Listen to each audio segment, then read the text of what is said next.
নমস্কাৰ প্ৰিয় দৰ্শক, আপোনালোকে চাই আছে টাইম এৰৰ ষ্টুডিঅ'ত মই শৰৎ গায়ক আৰু লৈ আহিছোঁ আন এক গুৰুত্বপূৰ্ণ খবৰ। নেপালত বানৰ মাজতে পুনৰ ভয়াৱহ পৰিস্থিতিৰ আশংকা কৰা হৈছে। এতিয়া যেন বিপদে লগ নেৰা হৈছে নেপালক। পুনৰ নেপালত ভয়াৱহ বান পৰিস্থিতিৰ আশংকা কৰা হৈছে, কিয়নো তীব্ৰতাৰ এটা অস্থায়ী হ্ৰদ বৰ্তমান অৰ্থাৎ কৃত্ৰিম হ্ৰদ হঠাৎ ভাগি পৰিছে, যাৰ ফলত অস্বাভাৱিক হাৰত পানী বৈ আহিছে। আৰু বৰ্তমান সময়ত এই ঘটনাক লৈ পেলাই এতিয়া নেপালত হাহাকাৰ পৰিৱেশৰ সৃষ্টি হৈছে। সমান্তৰালকৈ যি উদ্ধাৰ অভিযান, সেই উদ্ধাৰ অভিযান বৰ্তমান বন্ধ কৰা হৈছে। আমি জনাইছো এই মুহূৰ্তৰ সমগ্ৰ খবৰ।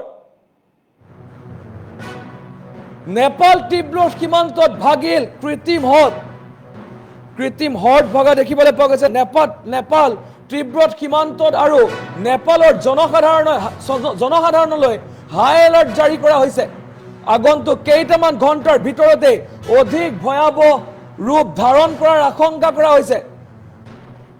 স্বাভাৱিক বানতকৈ প্ৰায় 5 গুণ ডাঙৰ বান পৰিস্থিতিৰ বৰ্তমান সতৰ্কবাণী জাৰি কৰা হৈছে।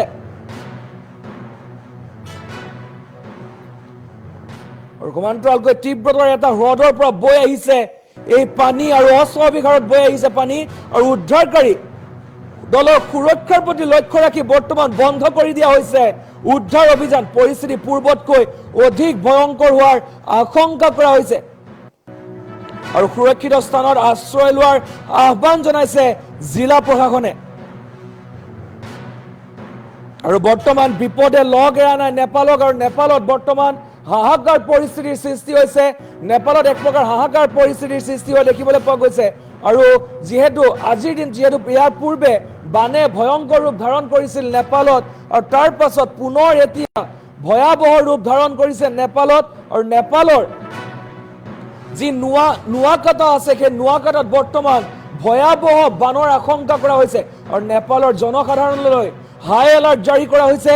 আগন্তুক কেইটামান ঘণ্টাৰ ভিতৰতে অধিক ভয়াৱহ হোৱাৰ আশংকা কৰিছে। পৰিস্থিতি অধিক ভয়াৱহ হোৱাৰ সম্ভাৱনা আছে। এই মুহূৰ্তৰ ডাঙৰ খবৰ বুলি ক'ব লাগিব। পুনৰ নেপালত মহাপ্ৰলয় অহাৰ সম্ভাৱনা আহি পৰিছে, যিহেতু নেপালত ইয়াৰ পূৰ্বে বানে কাল ৰূপ ধাৰণ কৰিছিল। আৰু তাৰ পাছত পুনৰবাৰ এতিয়া নেপালত মহাপ্ৰলয়ৰ আশংকা কৰা হৈছে।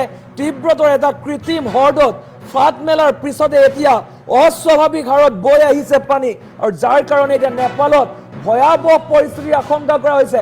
নেপাল তিব্বত সীমান্তত ছিঙিছে এই কৃত্ৰিম হ্ৰদ, আৰু তাৰ পাছতে পুনৰ ভয়ংকৰ বানৰ আশংকা কৰা হৈছে। আৰু সমান্তৰালকৈ হাই এলাৰ্ট জাৰি কৰা হৈছে সমগ্ৰ নেপালত। আৰু ইতিমধ্যে এই ঘটনাৰ পিছতে যি উদ্ধাৰ অভিযান, সেই উদ্ধাৰ অভিযান বন্ধ কৰিছে, কিয়নো উদ্ধাৰকাৰী দলৰ সুৰক্ষাৰ কথা ভাবি বৰ্তমান উদ্ধাৰ অভিযান বন্ধ কৰি দিয়া হৈছে। আমি জনাইছো এই মুহূৰ্তৰ সমগ্ৰ খবৰ আমি জনাবলৈ চেষ্টা কৰিছো। নেপালৰ যি আপডেট আহি পৰিছে, বান পৰিস্থিতি, ভয়াৱহ বান পৰিস্থিতিৰ মাজত পুনৰ নেপালত অধিক ভয়ংকৰ পৰিস্থিতি লোৱা দেখিবলৈ পোৱা গৈছে। কেইটামান ঘণ্টাৰ ভিতৰতে ভয়াৱহ বানৰ আশংকা কৰা হৈছে, আৰু জনসাধাৰণলৈ হাই এলাৰ্ট জাৰি কৰা হৈছে। এই মুহূৰ্তৰ ডাঙৰ খবৰ বুলি ক'ব লাগিব। ভয়াৱহ বান পৰিস্থিতিৰ আশংকা কৰা হৈছে। নেপাল তিব্বত সীমান্তত পুনৰ হ্ৰদত ফাট মেলিছে, আৰু যাৰ ফলত অস্বাভাৱিক হাৰত বৈ আহিছে পানী। আৰু বৰ্তমান নেপালত পুনৰ সেই ভয়াৱহ পৰিস্থিতিৰ আশংকা কৰা হৈছে। ইয়াৰ পূৰ্বে বানে যি ভয়ংকৰ ঘটনা সংঘটিত কৰিছিলে, ভয়াৱহ পৰিস্থিতি সংঘটিত কৰিছিলে, তাৰ পাছত পুনৰ এতিয়া ভয়ংকৰ খবৰ আহি পৰিছে নেপালৰ পৰা। নেপাল তিব্বত সীমান্তৰ নোৱাকোটাত অস্বাভাৱিক হাৰত বৃদ্ধি পাইছে পানী, আৰু যাৰ কাৰণে 5 গুণতকৈ অৰ্থাৎ স্বাভাৱিক বানতকৈ 5 গুণ অধিক হাৰত বৃদ্ধি পোৱাৰ সম্ভাৱনা আছে বান পৰিস্থিতি। অৰ্থাৎ আপোনালোকে নিজে কল্পনা কৰক, যদি স্বাভাৱিক বানতকৈ 5 গুণ পৰ্যন্ত বেছি বান আহে, কেনেধৰণৰ পৰিস্থিতিৰ সৃষ্টি হ'ব।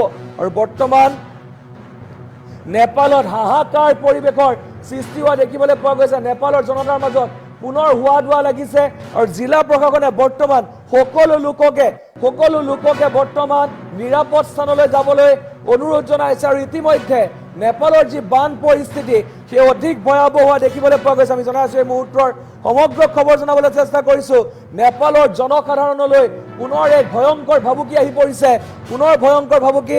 নেপাল তিব্বত সীমান্তত পুনৰ ফাট মেলিছে কৃত্ৰিম হ্ৰদত আৰু যাৰ ফলত অস্বাভাৱিক হাৰত বৈ আহিছে পানী আৰু পুনৰ ভয়ংকৰ বানৰ এলাৰ্ট জাৰি কৰিছে নেপালৰ চৰকাৰৰ তৰফৰ পৰা বৰ্তমান এলাৰ্ট জাৰি কৰা হৈছে আৰু এইবাৰ যেন প্ৰকৃতিয়ে ৰুষ্ট ৰূপ ধাৰণ কৰা দেখিবলৈ পোৱা গৈছে চাৰিওফালে কেৱল হাহাকাৰ পৰিৱেশৰ সৃষ্টি হৈছে যদি অসমৰ কথা কওঁ অসমত ভয়াৱহ বান পৰিস্থিতি হৈ গ'ল আৰু তাৰ পাছত এতিয়া নেপালত ভয়াৱহ বান পৰিস্থিতি নেপালত ইয়াৰ পূৰ্বে অৰ্থাৎ বিগত দুদিন পূৰ্বে যি ভয়ংকৰ ঘটনা সংঘটিত হৈছিলে নেপালত বানে যি কাল ৰূপ ধাৰণ কৰিছিলে আৰু তাৰ পাছত পুনৰ এতিয়া নেপালত আন এক বিপদ আহি পৰিছে আৰু নেপাল তিব্বত সীমান্তত ভয়াৱহ হোৱাৰ সম্ভাৱনা আছে বান পৰিস্থিতি যিহেতু বৰ্তমান সময়ত নেপালত ভয়াৱহ বান পৰিস্থিতি আৰু তাৰ মাজতে পুনৰবাৰ এতিয়া ভাবুকি আহি পৰিছে নেপালৰ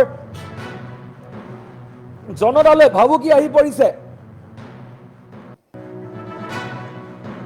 আমি জনাই আছো এই মুহূৰ্তৰ এই খবৰ আমি জনাবলৈ চেষ্টা কৰিছো পুনৰ নেপালৰ জনতালৈ ভাবুকি আহি পৰিছে নেপালৰ ৰাইজৰ জীৱনলৈ পুনৰবাৰ ভাবুকি অহা দেখিবলৈ পোৱা গৈছে যিহেতু কিছু সময় পূৰ্বে এক খবৰ আহিছে যে নেপাল তিব্বত সীমান্তৰ যি কৃত্ৰিম হ্ৰদ সেই কৃত্ৰিম হ্ৰদত ফাট মেলিছে অৰ্থাৎ ভাগি পৰিছে এই কৃত্ৰিম হ্ৰদ আৰু যাৰ ফলত অস্বাভাৱিক হাৰত পানী বৃদ্ধি পাইছে আৰু বৰ্তমান নেপালত হাহাকাৰ পৰিৱেশৰ সৃষ্টি হৈছে ঘটনাৰ পিছতেই সমগ্ৰ নেপালবাসীৰ মাজত হোৱা লগা দেখিবলৈ পোৱা গৈছে